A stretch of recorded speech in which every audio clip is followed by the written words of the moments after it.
they're good. So anyway, the capital campaign is well underway. We're at the very tail end of this.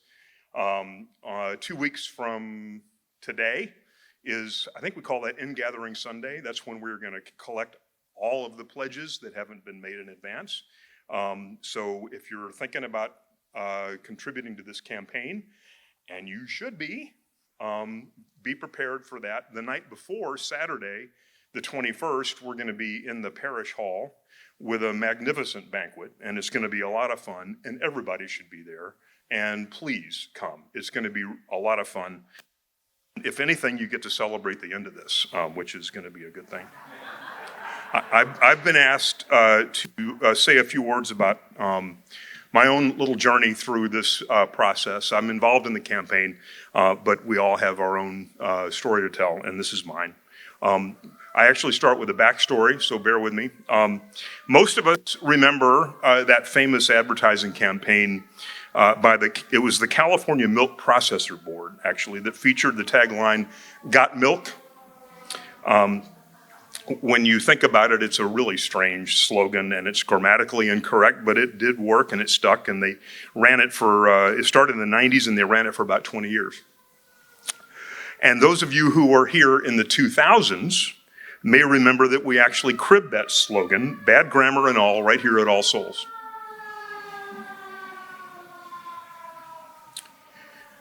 It started in either 04 or 05, I can't remember, during a brainstorming session of a committee that had been charged with coming up with a strategic plan for the parish.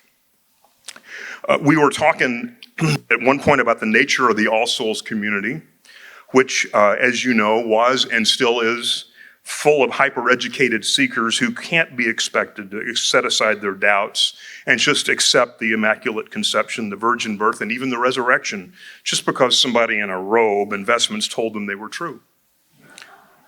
Or they couldn't accept them necessarily even when some part of them deep inside wanted to believe these things to be true. For our committee, of course, there was only one solution to this problem, since a lot of people in the room fit that category, which was embrace these doubts as an essential element of our faith journey. And that was on our minds as we moved on to the next agenda item at that meeting, which was a marketing idea. At that point, All Souls was coming up on its 100th anniversary, or birthday. As you may know, All Souls started in 1905 as a mission of St. Mark's Episcopal Church. We like to think we were the first. We were not. We wanted to leverage that milestone to help sell the strategic plan to the congregation. So we started looking for a slogan. I offered "A Century of Doubt," which was kind of a clunker, really.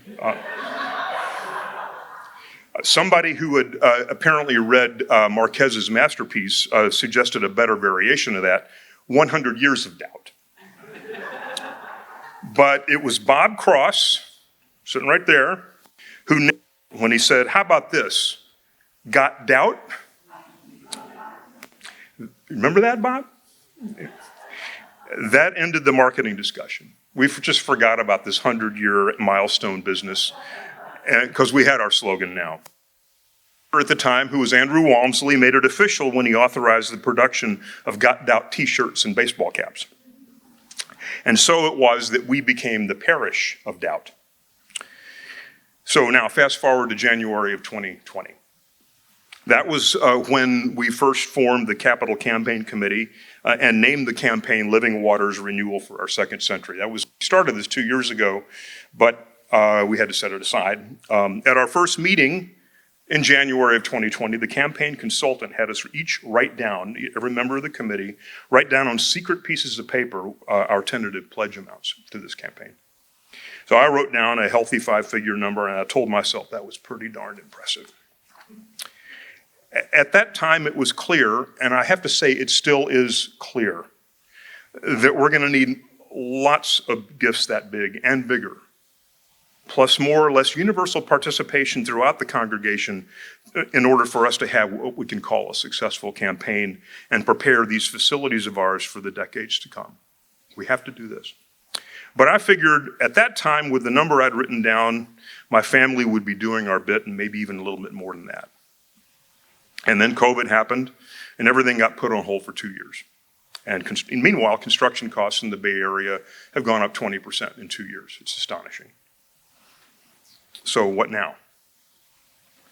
I have to confess that since that brainstorming session back in 2004, the only thing that's changed definitively in my own very rocky faith journey is that I can't fit into my doubt t-shirt anymore.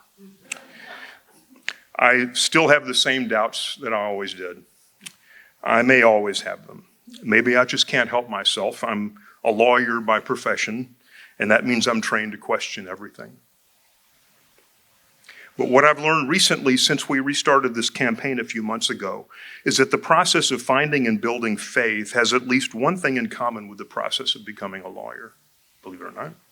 If you want to be a lawyer, it's a given that you have to work hard.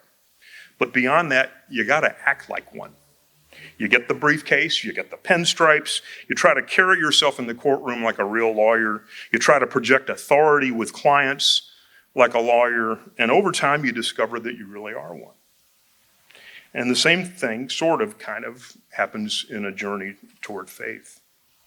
Despite all the doubts, you show up on Sundays. You volunteer. You take in the sermons. You intone the words of the liturgy even when you're not feeling it or when they seem out of touch with what's going on in the world or in your life. Doing all this doesn't erase the doubts. They're still there. But at least for me, every now and then it enables me to set them aside, and the feeling is exquisite. And there's one other thing you do in this process of confronting doubts and finding faith, and of course that's why I'm standing here today, and that is you give to the church.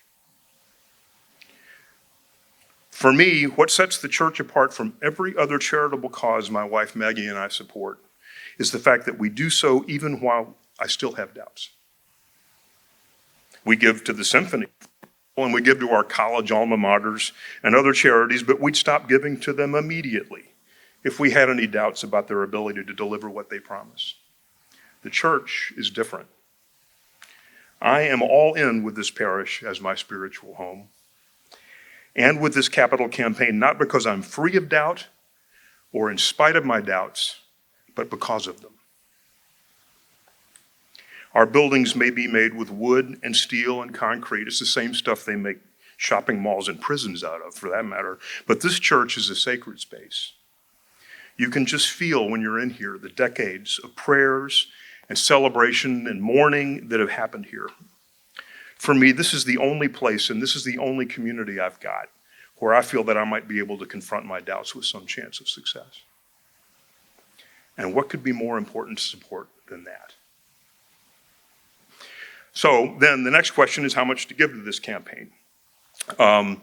St. Paul, you heard of him. He might have been the original capital campaign consultant when he said in what is apparently a very famous quote. I just read it yesterday, but I guess I wasn't paying attention. He wrote in somebody lit 2 Corinthians, he wrote, "The point is this, whoever sows sparingly will also reap sparingly, and whoever sows bountifully will also reap bountifully. Each one must give as he has decided in his heart, not reluctantly or under compulsion, for God loves a cheerful giver." Along these same lines, our present-day campaign consultant, Mark Reiki, suggested that in addition to the nuts and bolts of figuring out income and assets over the next 3 years, which is the period of time that capital gifts are redeemed, we should each think about a gift we might have made to a loved one at some time in the past that really required a stretch, and about the joy we felt when we gave it, and then try to replicate that joy when pledging to the capital campaign. When you think of it that way, and when you consider that these campaigns come along only once in a generation, or even not even that often, you may find that the gift you make to All Souls in this campaign will be the biggest charitable gift you make in your lifetime. That's what it's going to be for Maggie and me, and by a multiple of the number I wrote down on that piece of paper in January of 2020. Now, Maggie and I happen to be able to do this primarily because we've accumulated a lot of birthdays, and because for once I was paying attention a few years ago when somebody recommended that I buy Tesla stock. Tesla, not Twitter, Tesla. When we On our final number, my doubts didn't magically go away, but they didn't seem as important either. And the joy that we received from this was real. The right number will be different for everybody, of course, but the process for finding the number that unleashes the true joy of giving may well be the same for all of us. Close by pointing out one other thing. There have been only 3 major capital campaigns in the history of this parish. The first was in 1924 when the congregation built the parish hall. It's actually older. It's a lot older than this building. In 1954, the congregation built this church building itself. That was a big deal. And in 1999, we remodeled the nave, put in the foyer restroom, and made some other improvements. In each of these campaigns, particularly obviously the first 2, the congregation dug really deep, and as that saying goes, they paid it forward with an investment not just for themselves, but for future generations. Now it's 2022, and the generations that are here today at All Souls are the ones they took care of all those years ago. And I say we're in their debt. We can't repay them directly, nor would they want us to do that, but we can repay them by paying it forward again. So I'm hoping we can do that together and make a little All Souls history of our own. Thank you.